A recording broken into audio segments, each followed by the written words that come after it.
Jarraituko dugu jardualdiarekin.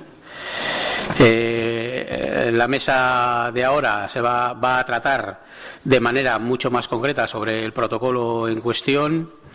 En primer lugar, va a hablar Nora Ibargoyen. Ella es técnico de Osteva, de la Agencia de Evaluación de Tecnología Sanitaria, agencia que ha participado en todo este proyecto, no solo en este, sino en todo el proyecto para ir reformando los protocolos de vigilancia sanitaria específica utilizando criterios de evidencia.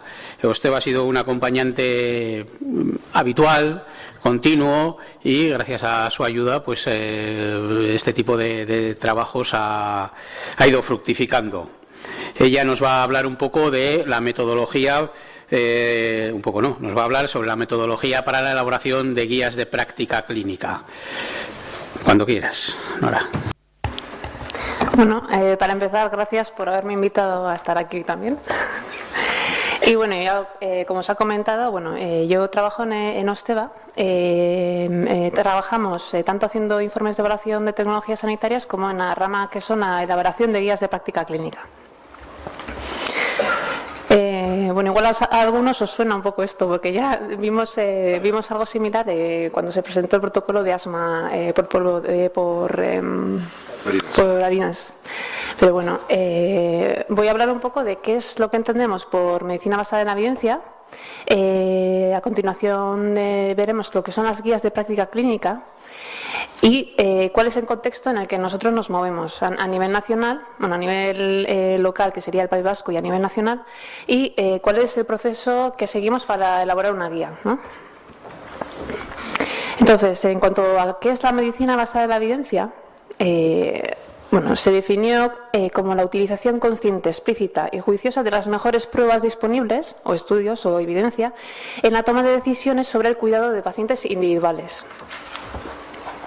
¿Eso qué significa? Lo que se busca es que en la práctica asistencial no solo se tenga en cuenta la experiencia y habilidad del clínico, sino que también se apliquen de una forma adecuada los resultados que tenemos de la investigación, ¿no? Que se combinen las dos cosas de tal manera que se mejore la calidad y la efectividad en términos de salud, ¿no? De la asistencia que se ofrece al paciente. ¿Y cuál es el método básico para hacer esta atención sanitaria basada en la evidencia? Pues bueno, lo primero que habría que hacer es trasladar la duda, el problema clínico que se plantea un profesional sanitario a una pregunta precisa, qué es lo que queremos saber, localizar o buscar las pruebas o los estudios que hay disponibles sobre ese tema, evaluar esos estudios de una forma crítica y finalmente pues aplicar las conclusiones que se hayan encontrado con esa evaluación, ¿no? Lo que hayan dicho los estudios en consonancia con la experiencia clínica, ¿no? ¿Qué son las guías de práctica clínica? Bueno, pues las guías de práctica clínica en realidad son un conjunto de recomendaciones que están basadas en una revisión sistemática de la literatura, de la evidencia, y en la evaluación de los riesgos y beneficios que tienen las diferentes alternativas. ¿Vale? Entonces, al final lo que se consigue, lo que se busca es optimizar la atención sanitaria al paciente.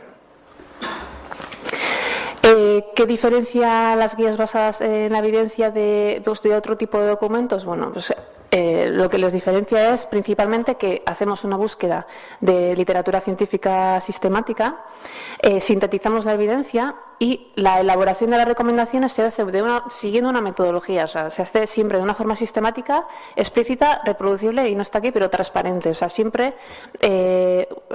Después de haber buscado y sintetizado la evidencia, el paso de la evidencia a la recomendación también es explícito y transparente. No se hace de cualquier manera, sino es que se recoge para que todo el mundo sepa por qué se ha llegado a esa recomendación. Entonces, básicamente, ¿cómo elaboraríamos una guía de práctica clínica? Bueno, pues convertiríamos la duda clínica que se plantea el clínico en una pregunta que se pueda responder, se buscan los estudios, se valoran y evalúan de forma crítica esos estudios y, lo que hemos dicho, ¿no? Se integra esa evidencia con las características del paciente y la experiencia clínica y al final se formulan esas recomendaciones. ¿En qué contexto nos movemos para la elaboración de guías de práctica clínica? Bueno, pues en el Sistema Nacional de Salud ya desde 2002 se creó un organismo que es Guía Salud, organismo del Ministerio de Sanidad y Consumo entonces, claro. Con la finalidad de coordinar todos los servicios de evaluación de tecnologías sanitarias que estamos a nivel nacional en esta elaboración de guías de práctica clínica. Esa es una de sus líneas, ¿no? También tiene la función de ser un portal que contiene un catálogo de todas las guías que se elaboran no solo a nivel nacional, sino incluso de otros países, pero siempre en habla en lengua española, y siempre que cumplan unos criterios de calidad. No suben cualquier guía, sino tiene que cumplir una serie de requisitos para poder ser considerada en este catálogo. Guía Salud tiene una página web que podéis consultar, en la que explican cuál es su función, las guías que se están elaborando, no solo guías, también tienen otros productos basados en la evidencia, ¿no? Que es donde podrían encajar aquí los protocolos. Y también se trabaja en la elaboración de manuales de cómo hacer estas guías. De hecho, este año se está actualizando este manual. Se están cambiando algunas cosas, con lo cual esperamos que en junio, que igual se alarga a finales de año, esté disponible, ¿vale? Porque se están incorporando la elaboración de las guías de práctica clínica. También la metodología sigue cambiando, evolucionando a mejor, ¿no? O sea, se sigue mejorando, con lo cual esos cambios se van incorporando. ¿Y cuál sería el proceso básico para elaborar una guía, ¿no? ¿Cómo hacemos esto? Bueno, en primer lugar, lo que tenemos que hacer es delimitar el alcance y el objetivo que queremos abordar en la guía. Esto es muy importante, parece una obviedad, pero es muy importante, porque no solo tenemos que limitar la condición clínica, sino el contexto en el que se va a aplicar, si va a ser en atención primaria, en hospitalaria, y a qué usuarios va dirigida la guía, ¿no?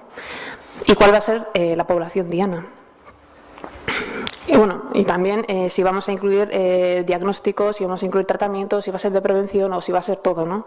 Claro, todo esto lo que va a hacer es suponer una mayor o menor carga de trabajo. Entonces, como ejemplo os he puesto una guía que se hizo aquí en Osakidetza en el 2007 sobre hipertensión arterial, ¿no? Y en este caso, el objetivo de la guía era servir de instrumento para mejorar la atención sanitaria al paciente hipertenso en atención primaria. Y los usuarios de esta guía eran los médicos de familia, enfermería de primaria y también otros profesionales que atienden a los pacientes en el nivel extrahospitalario, ¿no? Y la guía se centra en atención del hipertenso adulto. También es muy importante definir a quién va dirigida y a quién no. En este caso no aborda ni la hipertensión infantil, ni la hipertensión en el embarazo, ni la hipertensión secundaria, ¿vale? Ya están muy centradas. El siguiente paso sería crear el grupo elaborador de la guía.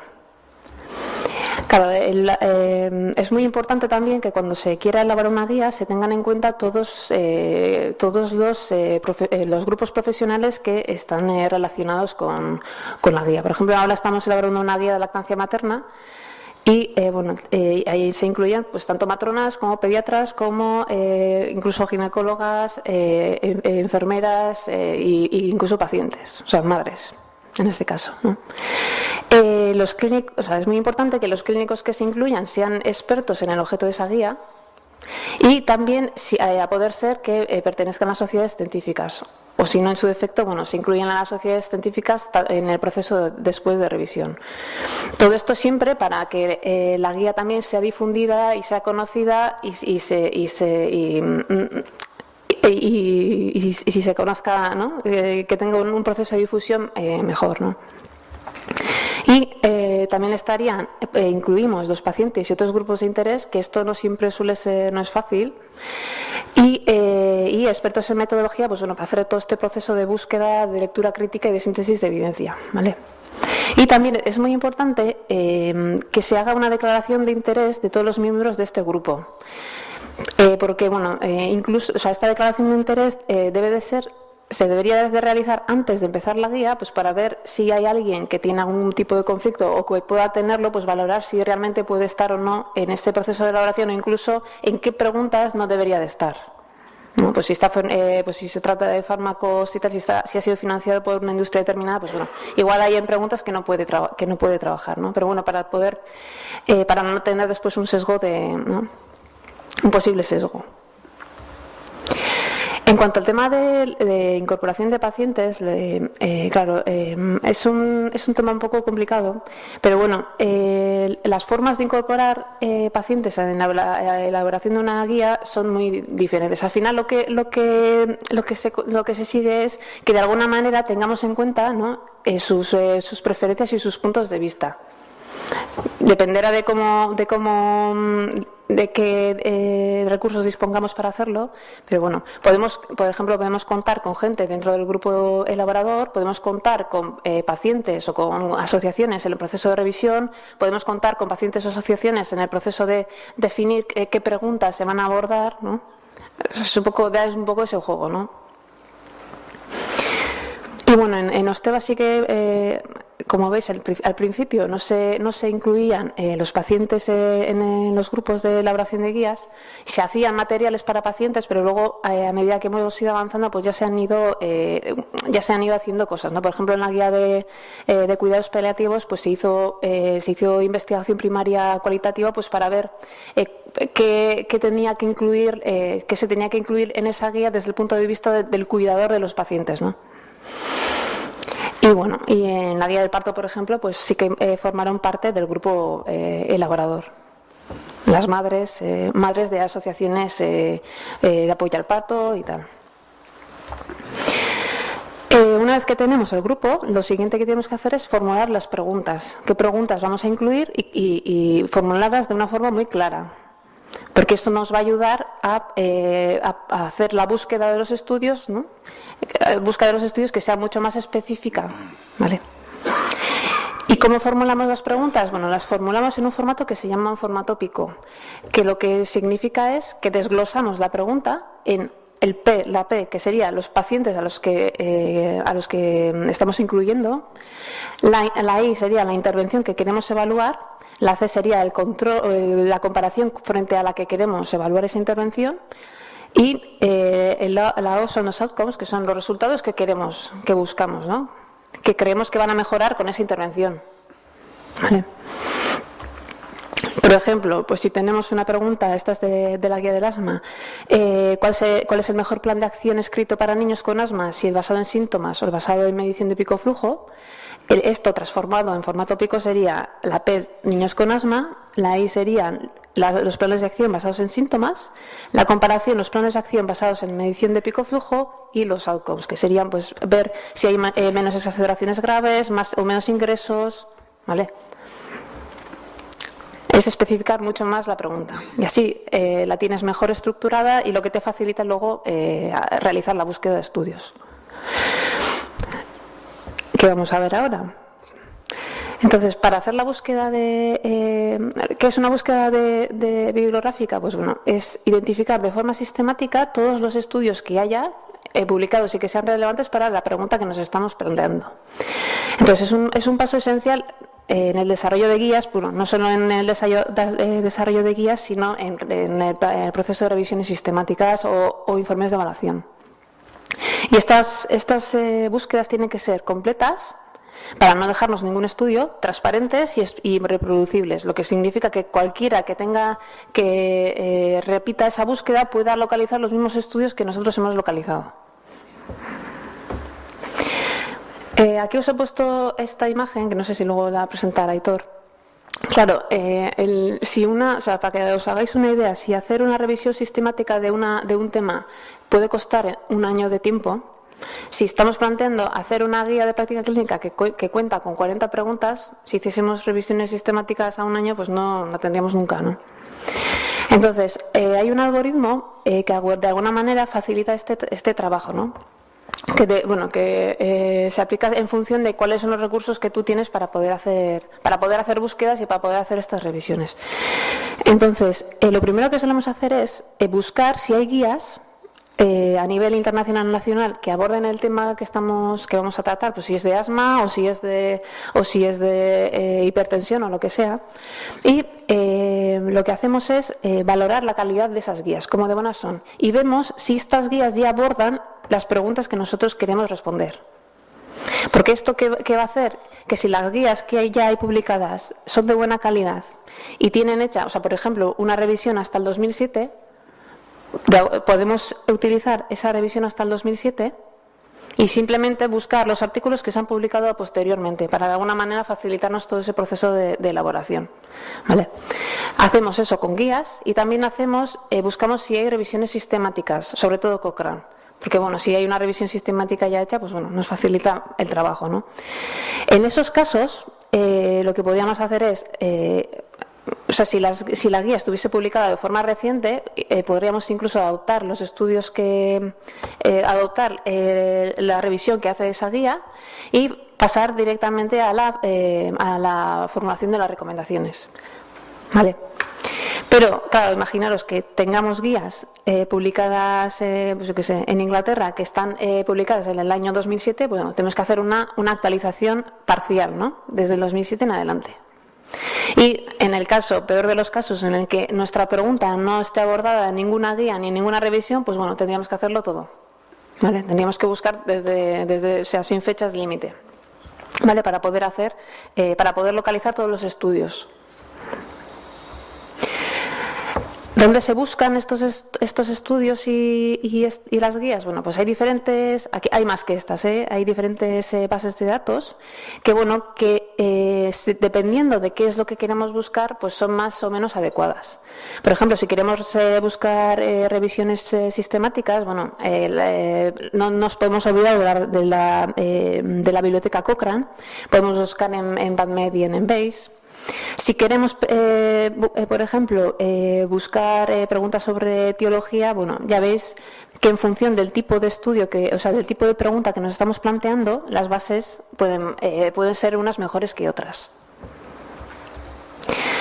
¿Y qué sería una estrategia de búsqueda? Bueno, pues si tenéis, por ejemplo, este ejemplo que es de la guía del parto, tenemos la pregunta, la hemos transformado en el formato Pico y la estrategia de búsqueda sería algo así.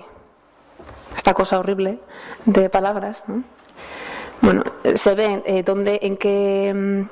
en qué recursos se ha buscado esta información, cuáles han sido los términos que se han utilizado, ¿vale? Y de esta manera queda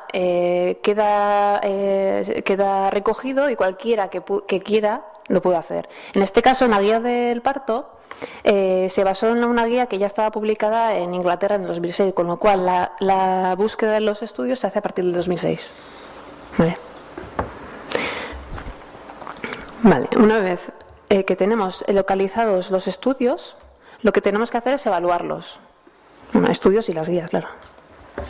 Entonces, para evaluar la calidad de las guías, existe un instrumento que es el instrumento AGRI, que es el AGRI 2 de hecho ahora, que fue elaborado pues con la idea de valorar la calidad de las guías, ¿no? Porque no todas las guías, por ser guías, están bien hechas, ¿no? Hay guías que tienen una mejor metodología que otras. Este instrumento lo que hace es valora 6 dominios, que son valora cómo de bien está definido el alcance y los objetivos de la guía, cuál ha sido la participación de los implicados, si es la correcta, si ha faltado algún grupo de interés, cuál es el rigor que se ha seguido en la elaboración, ¿no? Si se han hecho búsquedas, si se ha evaluado la evidencia, si hay tablas, ¿no? Si se ha recogido ese proceso, la claridad en la presentación. Es muy importante. Es muy importante que todo aquel que vaya a leer una recomendación identifique de esa recomendación de qué estudios viene y cómo se ha llegado a esa recomendación. Y la aplicabilidad que tiene esa guía y la independencia editorial. ¿Vale? Por eso la importancia de los conflictos de interés. Y bueno, y todos estos ítems se puntúan de una escala de 1 a 7. O sea, de 1 sería la peor puntuación hasta la máxima puntuación, que sería un 7.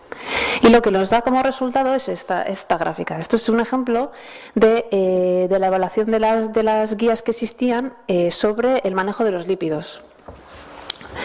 Entonces, veis, hay 6 guías, encontramos 6 guías en ese momento, y esta gráfica lo que representa es la valoración de la calidad de estas guías en los diferentes dominios. Y ya ves que ahí hay una guía, esta negra, que siempre, ¿no?, que sale la mejor puntuada en todos los dominios. Y esta guía es la guía de NICE. Y luego hay otras guías, bueno, que tienen mejores o peores puntuaciones. En cuanto a la evaluación de la calidad de los estudios, hay muchos sistemas para evaluarlos, ¿no? Y lo que buscamos es saber hasta qué punto podemos confiar en lo que dice ese estudio. Entonces, hay diferentes sistemas. Os presento aquí la de las fichas de lectura crítica de Osteva, pero bueno, que son unas herramientas, es una herramienta que está online, que podéis acceder todos, os podéis registrar. Lo que pasa es que son herramientas muy exhaustivas para valorar estudios que requieren mucho tiempo, ¿no? Después están las fichas de lectura crítica de Caspe, que estas sí que las utilizamos más porque son más ligeras. Y si os fijáis, bueno, pues tenéis fichas de lectura crítica para diferentes tipos de estudios. O sea, se hacen una serie de preguntas que te ayudan de alguna manera a valorar cómo de bien están hechos esos estudios. Esta sería la imagen de una de esas herramientas. Y luego, por ejemplo, estarían los checklists que tiene el SIGN. SIGN, pongo SIGN porque SIGN ha sido la herramienta con la que se ha trabajado mucho, la metodología con la que se ha trabajado en la elaboración de guías. ¿Vale? Es la que más se ha utilizado, desde luego, aquí. Entonces, lo que hace SIGN para valorar la calidad de los estudios es dividir, primero mira qué tipo de estudio hemos encontrado.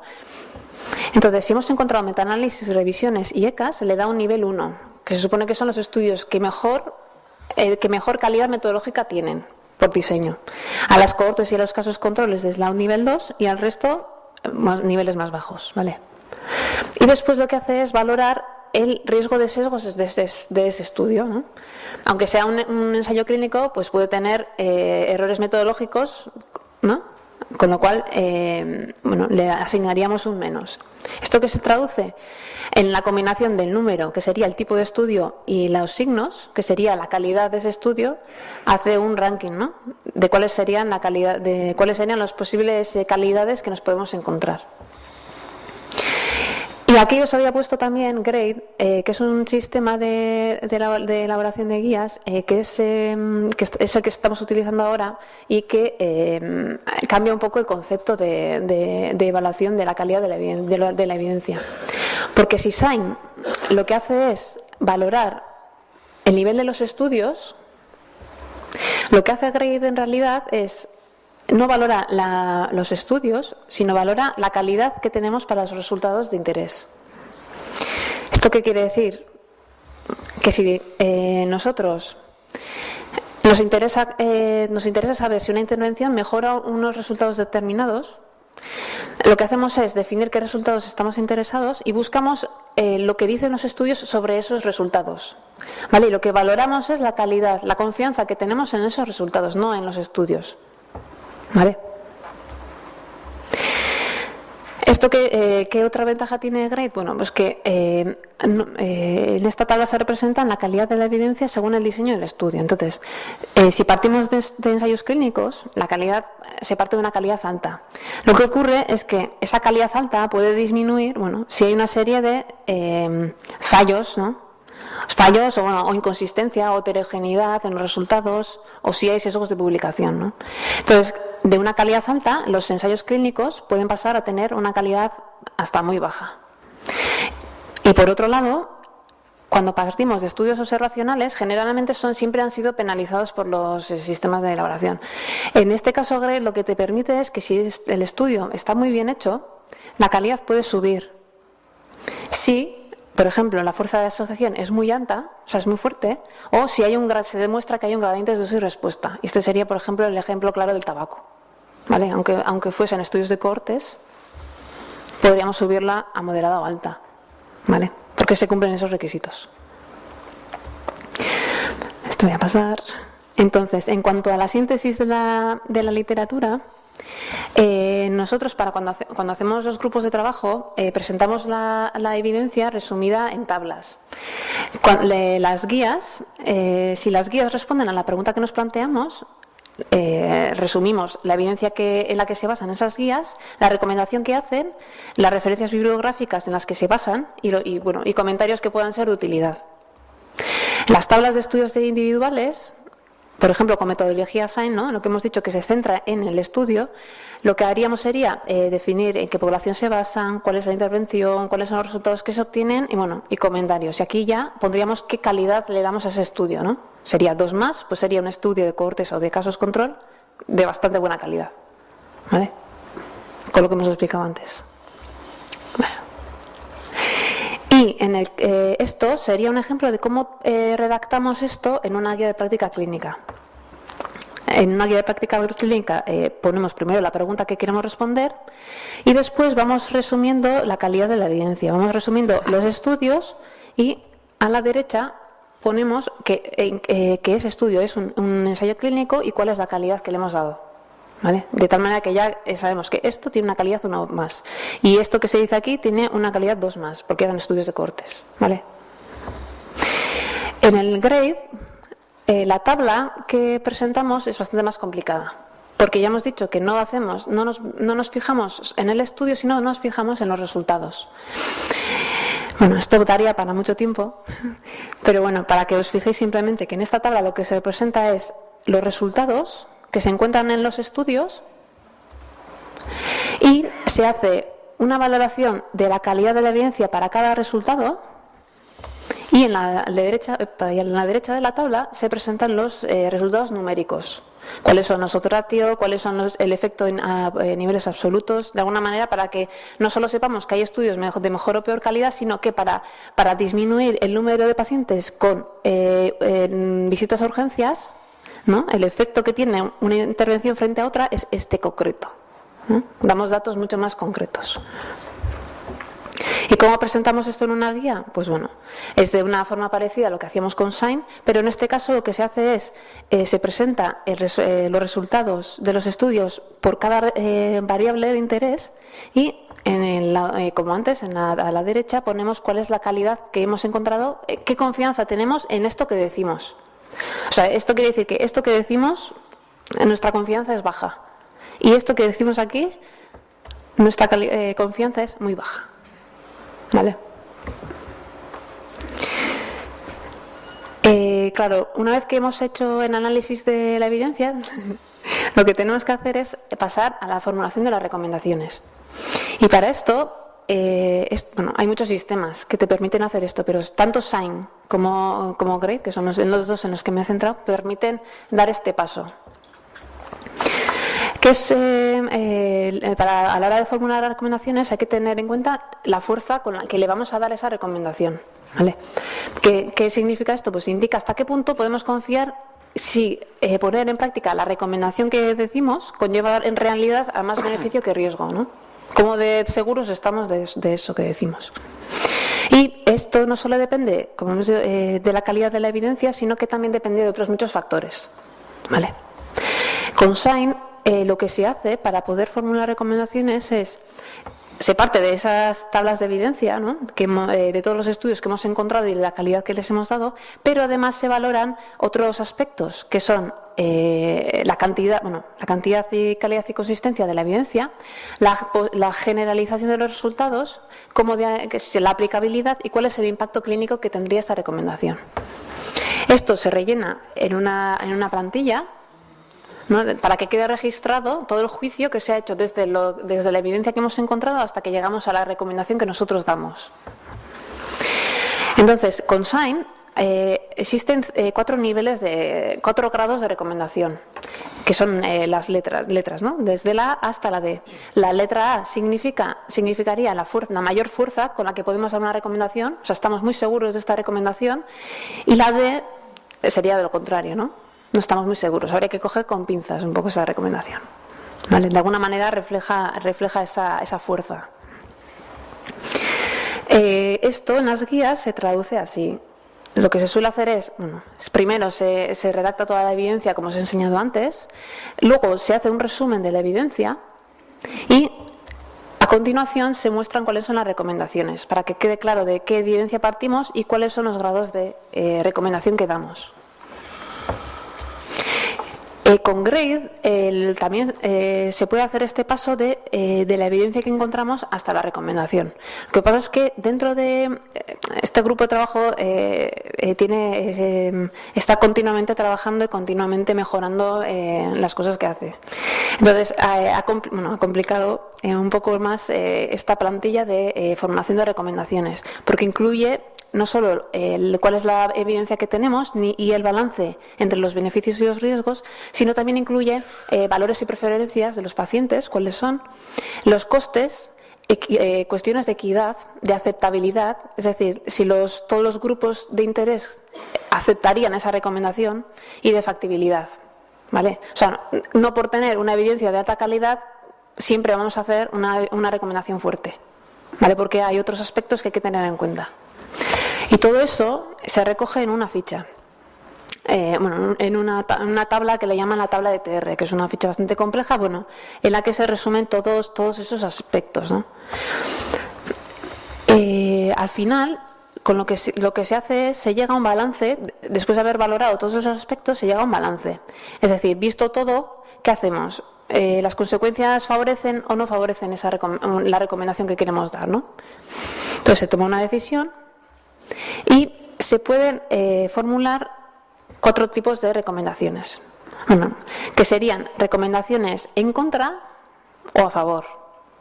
Y dentro de en contra podrían ser recomendaciones fuertes o débiles. Lo mismo para las recomendaciones a favor. Esto simplifica de alguna manera el tema de poner letras y números a las cosas, ¿no? Se juega más con lo que es la redacción del texto. O se recomienda o se sugiere, ¿vale? Con eso se distingue cuál es la fuerza de esa recomendación. ¿Y cómo presentamos nosotros con GRADE esto? Bueno, presentamos la pregunta en la guía, resumimos la evidencia por cada variable de interés, ponemos la calidad que le hemos dado a los resultados para cada una de esas variables, resumimos la evidencia,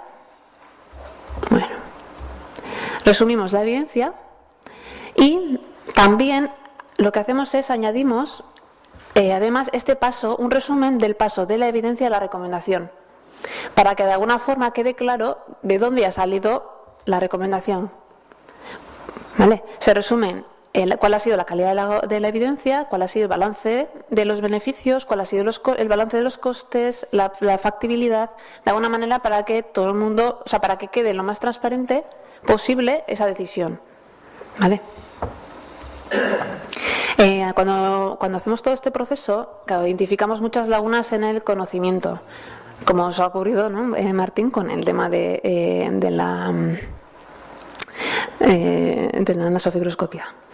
Entonces, todo eso lo recogemos y se recoge en un capítulo aparte en la guía. Se proponen todas las líneas, todos aquellos estudios que sean, o sea, todas aquellas lagunas que se han identificado, proponiendo posibles estudios que se podrían hacer para poder cubrir esa falta de conocimiento, ¿no? Bueno, y una vez hecho todo esto, esa guía tiene que pasar a una revisión externa. Esa revisión externa tiene que hacer un grupo de profesionales, se contacta con todas las sociedades científicas para que todo el mundo pueda opinar, ¿no?, de todo lo que se dice en esa guía, y bueno, y la versión final del texto se revisa y se aprueba por el grupo elaborador. Y al final ya pues es cuando se puede editar, que sería ya el último paso. Dentro de la edición, en Guía Salud, o todas las guías que hacemos para el Sistema Nacional de Salud, las hacemos en diferentes versiones. Presentamos una versión completa, que sería el manual, una versión resumida, que es más práctica para un profesional sanitario que quiere identificar de una forma más rápida la recomendación y en qué se basa esa recomendación.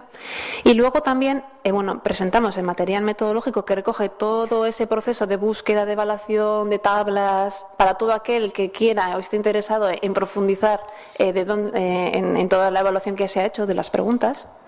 Y luego también se trabaja una versión dirigida para pacientes. O sea, lo que se quiere es que el contenido de esa guía también llegue al usuario, a la población diana, ¿no?, a la que va a ir, en la que se va a aplicar esa guía. Entonces, todo este material se puede consultar en la página web de Guía Salud. Si tenéis curiosidad, pues podéis acceder a ella y veréis que en todas las guías que son de programa se puede encontrar esa información. Y bueno, simplemente aquí os había puesto ejemplos de guías que se han coordinado desde Usteva, pues, como la guía del parto, de atención al parto normal, que se hicieron todas las versiones, también incluida la versión para las madres. Y, por ejemplo, la de diabetes mellitus tipo 1, ¿vale? Que sería la guía completa, la guía resumida y la versión para el paciente. Y nada más. ¿Qué decir?